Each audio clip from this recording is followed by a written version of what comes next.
Yo guys, welcome to another episode of GTS Combat, and we're looking ahead to a highly anticipated match between the Flyweight champion Deiveson Figueiredo, and he's defending his title against Brandon Moreno at UFC 256 on December 12th. So let's get into it. You got Figueiredo, 32 years of age, against Moreno at 27, and bit of a slight difference in height and reach, just about 2 inches in both, with Moreno edging it at 5'6" to Figueiredo's 5'4", and then 70 inches for Moreno, while 68 inches for Figueiredo. Not 100% sure how accurate some of these stats are because we get them off the internet, but either way, it looks like there's a slight edge in the height and reach to Moreno. And obviously, both guys hopefully will come in at 125 pounds. But let's get into some of their records a bit more. So you got Figueiredo, 20 wins, 1 loss, and that 1 loss has come in the UFC to Formiga, and it was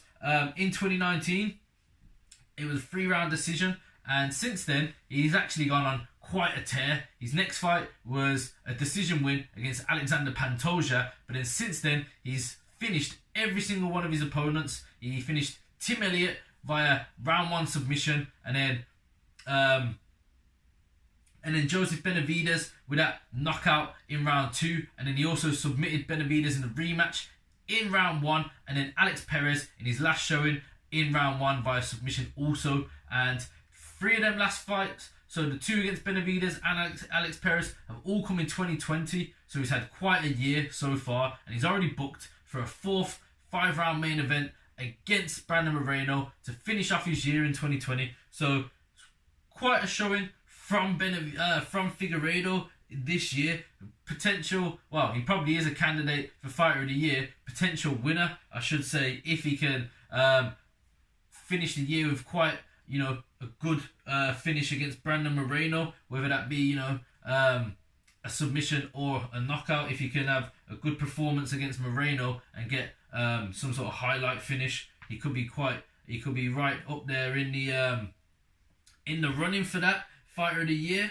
And then you've got Moreno on the other hand at 18-5 and also 1 draw, and 2 of them losses have come in the UFC, and the draw also did come in the UFC. And quite funny, quite coincidentally, they're all consecutive. His final fight of 2017 was to Sergio Pettis, and he lost that one, and that was a 5-round decision.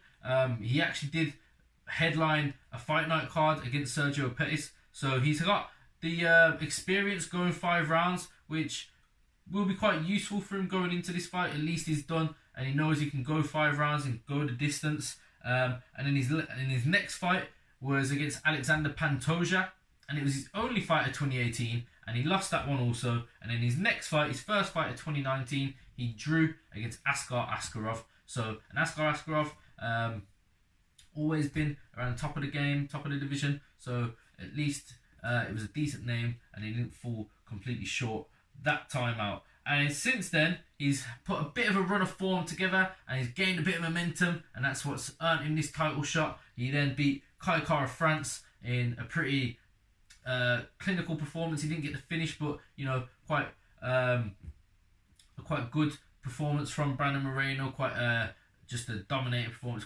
It was a back and forth fight and a good stand-up battle, but it was quite clear, in my opinion, that Brandon Moreno was in control of that fight for the majority of the fight. And then he went on to fight Formiga, who we said has given the champ Figueiredo his 1 loss before he won the title. And quite interestingly, Brandon Moreno defeated Formiga, and when watching the fight that they both had with Formiga, it's quite clear to see that Figueiredo probably lost that fight due to accepting being on his back at times. Not that he was accepting defeat, just he was quite happy to fight off of his back. But in that sense, you did not, scoring to win the fight, win the round. You're just defending and not losing, should we say. Whilst Brandon Moreno actually probably beat Formiga by putting in a quite well-rounded performance, having the back and forths on the feet, but then also he took it to Formiga on the ground, which is where he probably won the fight. So that could give Moreno a bit of confidence coming into this fight, seeing how Figueiredo probably lost that war.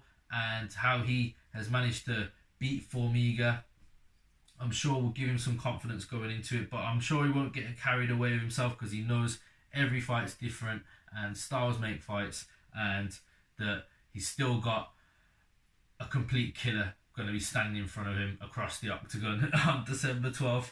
But yeah, and then after that fight, he went on to beat Brandon Royval, and it was a bit of a strange end to the fight, but at the end of the day, he got the win, he got the finish, and it's earning this opportunity to prove that he's the best in this division, which is what he's been calling himself, which is what he says he wanted. So this is Brandon Moreno's biggest fight, his biggest opportunity, and we're going to see, can he make the most of this opportunity on December 12th? And we have to tune in to find out. But in my opinion, my prediction, I'm going to have to back Figueiredo, because I do really like Brandon Moreno, and I like his fight style, and I like his character and his personality. Even when he's in the octagon, he's always having a bit of a... He likes to talk to his opponent at times, have a bit of a showboat. So I like his character and his personality. His fight style is quite aggressive, quite fan-friendly. We always love to see a bit of action, and Brandon Moreno always sort of accommodates that. But Figueiredo, he walks people down. He's an absolute killer. He comes forward like a Terminator. He doesn't seem phased by anything. He just comes forward with his little elusive movement, and he can finish the fight anywhere. How many flyweights do you see finishing opponent after opponent? He's finished his last 4 in a row. We don't see that very often. I believe he's the real deal. He's the most devastating flyweight champion I've probably seen, and I believe we're going to see for a good while. So I believe he's going to dominate this division for a good while. I said that when he won the belt. I said that when he beat Benavidez the first time, and I'm going to stick by it. I don't see anyone in this flyweight division right now that is beating Deiveson Figueiredo. So I have to back him, because I've already said that to myself, that I already believe that. So that's my prediction, Deiveson Figueiredo, and I'll go a bit further with it. I don't know how he's going to get the finish, but I believe it's going to be within 3 rounds. So Deiveson Figueiredo to get a stoppage victory within 3 rounds. Let me know your prediction in the comment section below. I've been Jimmy. Like, comment, share, and subscribe. Till next time.